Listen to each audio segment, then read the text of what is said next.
श्री असदुद्दीन ओवैसी जी। मोहतरम चेयरमैन साहब, आपका बेहद शुक्रिया। मैं इस मोशन की मुखालिफत में खड़ा हुआ हूँ। सर, मैं शुरुआत में हबीब जालिब का एक शेर पढ़ना चाहता हूँ। आप उर्दू जानते हैं और लॉ मिनिस्टर भी उर्दू जानते हैं। हबीब जालिब ने कहा था कि हुक्मरान हो गए कमीने लोग, खाक में मिल गए नगीने लोग, हर मुहिब वतन जलील हुआ, रात का फासला तवील हुआ, आमिरों के गीत जो गाते रहे वही नामो दाद पाते रहे, रहजनों ने रेजनी की थी, रहजनों ने रेजनी की थी, रहबरों ने भी क्या कमी की थी। सर, मैं अभी सुन रहा था हमारे शिंदे ग्रुप के शिवसेना के पार्टी लीडर अपनी तकरीर कह रहे थे। कहा कि 6 दिसंबर में जब बाबरी मस्जिद को शहीद किया जा रहा था तो उस वक्त के वजीर आजम नरसिम्हा राव पूजा कर रहे थे, आप ही ने कहा, और कहा कि वो डिस्टर्ब नहीं करना। तो ये बड़ा अजीब मौका है कि बीजेपी की ताईदी पार्टी कह रही है कि नरसिम्हा राव ने कहा कि मुझे डिस्टर्ब मत करो, मैं पूजा कर रहा हूं, और जिसने रथ यात्रा निकाला, इन दोनों को मोदी सरकार ने इस मुल्क का सबसे बड़ा सिविलियन अवार्ड दे दिया, सबसे बड़ा सिविलियन अवार्ड दे दिया। तो ये बताता है कि इंसाफ जिंदा है या जुल्म को बरकरार रखा जा रहा है। तीसरी बात यह है कि सर, इस ऐवान में सियासी पार्टियां आएंगी, चले जाएंगी। आप आए, मैं आया, हम भी चले जाएंगे। मैं इस जमीन की गिजा बन जाऊंगा, ये ऐवान तो बाकी रहेगा। मगर सर, मैं ताजुब कर रहा हूं कि लोकसभा मुख्तलिफ आवाजों में कैसे बोल सकता है।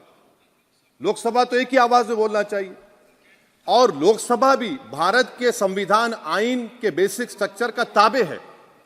और सर, ये इसलिए कह रहा हूं कि 16 दिसंबर को ये ले कर देता हूं, 16 दिसंबर 1992 को इसी लोकसभा ने एक रेजोल्यूशन पास किया था।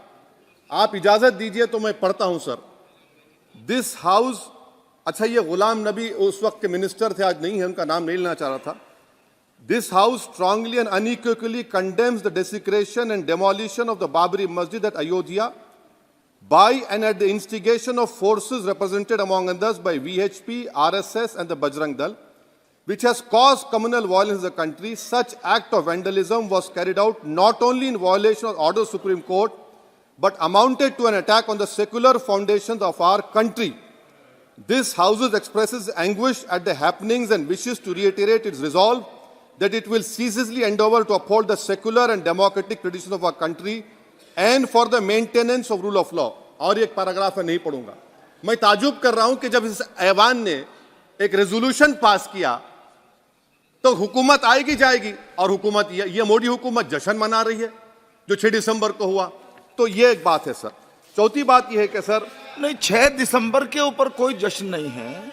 राम मंदिर के निर्माण की जो प्रतिष्ठा हुई है उसको संबोधन कर रहा है, और वो सर्वोच्च न्यायालय के द्वारा तथ्यों के आधार पर दिए गए निर्णय के कारण से हुआ है। सर्वोच्च न्यायालय का निर्णय है, तो तथ्यों के आधार पर निर्णय है। वो विषय आपने बोल दिया, ठीक है, ओके। परंतु जो मंदिर का निर्माण है वो नियमानुसार सर्वोच्च न्यायालय के निर्णय से तथ्यों को देख करके। एक सेकंड, आप इस्लाम के बहुत जानकार हैं, विद्वान हैं वैसे भी, अब कानून के।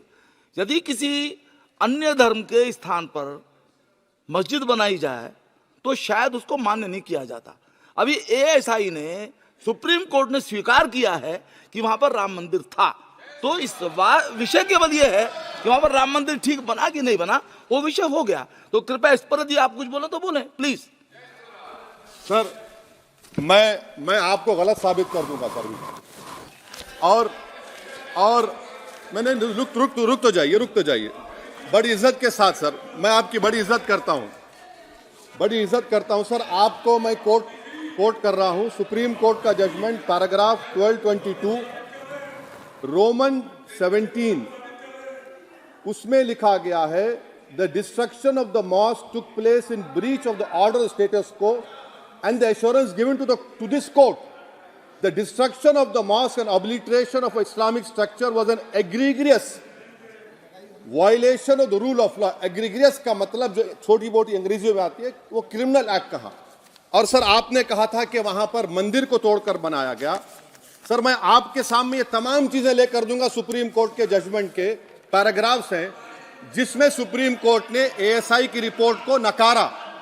उन्होंने कहा कि मंदिर को तोड़कर मस्जिद नहीं बनाई गई थी। सुप्रीम कोर्ट ने कहा, ये सुप्रीम कोर्ट ने कहा। अब और मैं रख दूंगा, आप पढ़ लीजिए, आप पढ़ लीजिए। अच्छा सर मैं अपनी तकरीर पर आ जाता हूं, मैं अपनी तकरीर पर आ जाता हूं सर। तो मैं अपनी बात कर देता हूं सर। तो मैं ये पूछना चाह रहा हूं कि क्या मोदी सरकार एक समुदाय, एक मजहब की सरकार है या पूरे देश के मजाहिब को मानने वालों की सरकार है? जिसको नहीं मानते उनकी सरकार है? हमको बता दीजिए। क्या मोदी सरकार सिर्फ एक फिक्र और नजरिया हिंदुत्व की सरकार है? क्या इस देश का, इस गवर्नमेंट ऑफ इंडिया का कोई मजहब है? इस वतन अजीज सबके मजहब को मानता है। सर मेरा मानना है कि इस देश का कोई मजहब नहीं है। क्या ये सरकार 22 जनवरी का पैगाम देकर ये बताना चाहती है कि एक मजहब को दूसरे मजहब के मानने वालों पर गलबा और कामयाबी मिली? क्या आइन इसकी इजाजत देता है? क्या ये पैगाम आप जब ऐवान से दे रहे हैं तो 17 करोड़ मुसलमानों को आप क्या पैगाम दे रहे हैं, ये मैं आप पर छोड़ता हूं। सर 49 में धोखा हुआ, 86 में धोखा हुआ, 92 में धोखा हुआ, 2019 और 22 में भी इस ऐवान के जरिए हमको धोखा दिया जा रहा है। और अफसोस के साथ कहना पड़ता है सर कि मुस्लिम अक़लियत को हमेशा यह कहा गया कि तुमको भारत के शहरी बरकरार रहने के लिए एक बहुत बड़ी कीमत तुमको चुकानी पड़ेगी, और हम पर इल्जाम लगा दिया गया। सर क्या मैं बाबर का स्पोक्स पर्सन हूं? क्या मैं जिना का स्पोक्स पर्सन हूं? क्या मैं औरंगजेब का स्पोक्स पर्सन हूं? बताइए सर, आखिर मैं कहां तक आप मुझे लेकर जाएंगे? दूसरी बात यह है सर, दूसरी बात यह है कि फिर 6 दिसंबर के बाद देश में फसाद हुआ, नौजवानों को टाडा में डाला गया जो बूढ़े होकर निकले। यकीनन आपकी सरकार नहीं थी, आपकी सरकार नहीं थी। अच्छा बल्कि मैं तो मर्यादा पुरुषोत्तम राम की इज्जत करता हूं,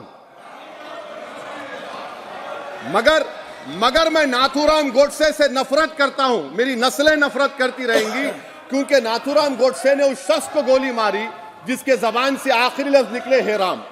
सर छठी बात यह है कि 87 में मलियाना हाशिमपुरा हुआ, 83 में नेल्ली हुआ, 44 में जम्मू में नस्ल कशी हुई, 2022 में हल्दीवानी में कत्ल हुआ।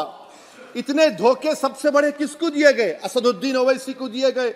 मगर फिर भी मुझसे ही कहा जाता है कि वफादारी को तुम साबित करो अपनी ओवैसी।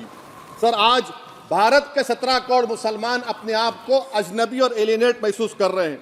मैं बहुत बड़ी नाइंसाफी होती है सर, ये कोई तारीखी नाइंसाफी को इंसाफ नहीं किया जा रहा है। स्पीकर बल्कि सर, अंग्रेजी में स्पीकर सर केवल एक प्रश्न का जवाब ओवैसी साहब दे दें कि बाबर को वो आक्रमणकारी मानते हैं या नहीं मानते हैं? पुष्पमित्रा संघा को आप क्या मानते हैं? बताओ, पुष्पमित्रा संघा को आप क्या मानते हैं? जम्मू के वो कश्मीर के वो राजा को क्या मानते हैं जिसके पास एक फौज थी मंदिरों को तोड़ने के लिए? आप क्या मानते हैं? यही तो मैं कह रहा हूं कि निशिकांत दुबे 47 में आजादी मिली, असदुद्दीन ओवैसी से बाबर की बात पूछ रहे हैं। तुम गांधी की बात पूछते, तुम बोस की बात पूछते, तुम जलियांवाला बाग की बात पूछते, तुम काला पानी में जो मुसलमान शहीद हो गए उनकी बात पूछते, मगर बाबर की बात पूछी जाती है। तो सर मैं आपको बता रहा था, खामखा डिस्टर्ब किए सर, मुझे मेरा वक्त ले लिए निशिकांत दुबे। सर मैं आपसे कह रहा था मोदी हुकूमत ये पैगाम दे रही है भारत के मुसलमानों को कि जान बचाना है या इंसाफ चाहते हो।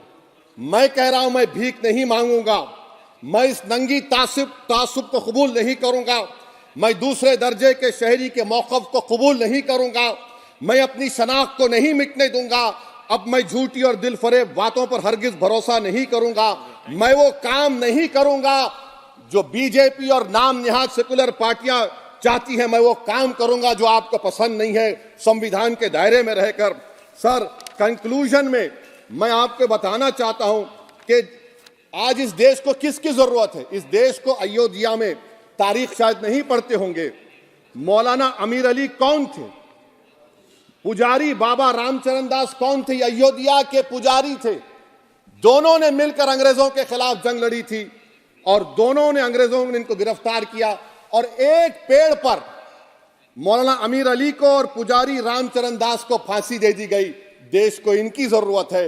देश को शंभू प्रसाद, अचन खां, ये राजा देवी बख्श सिंह के फौज में थे, अंग्रेजों से मुकाबला किया, मुसलमान की लाश को जला दिया गया और शंभू प्रसाद को दफना दिया गया। इस देश को यह जरूरत है, देश को बाबा मोदी की जरूरत नहीं है।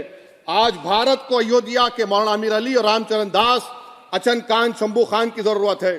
सर, मैं अभी सुन रहा था ये नाम निहाद सेक्युलर पार्टियों के बयानात को।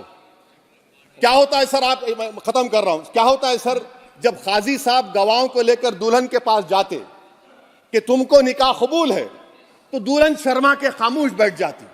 तो इनकी खामोशी रजामंदी की अलामत है। जी जी। तो सर, मैं खत्म करने से पहले यह बताना चाह रहा हूं कि जब वजीर आजम जवाब देंगे तो क्या वो भारत के 140 करोड़ जनता के लिए जवाब देंगे या फिर सिर्फ हिंदुत्व की फिक्र रखने वालों का जवाब, मैं खत्म कर जवाब देंगे। ये देश, दुनिया, मुसलमान देख रहा है। सर, मैं आपको यह भी बताना चाह रहा हूं, आखिर में कंक्लूड कर रहा हूं सर, 1 मिनट चाहिए, 1 मिनट चाहिए सर। सर, मेरा मानना यह है कि आज मैं बहैसियत एक भारत के गयूर मुसलमान के, let me stand as a tall Indian Muslim and say that the light of Indian democracy today is at its dimmest today, sir.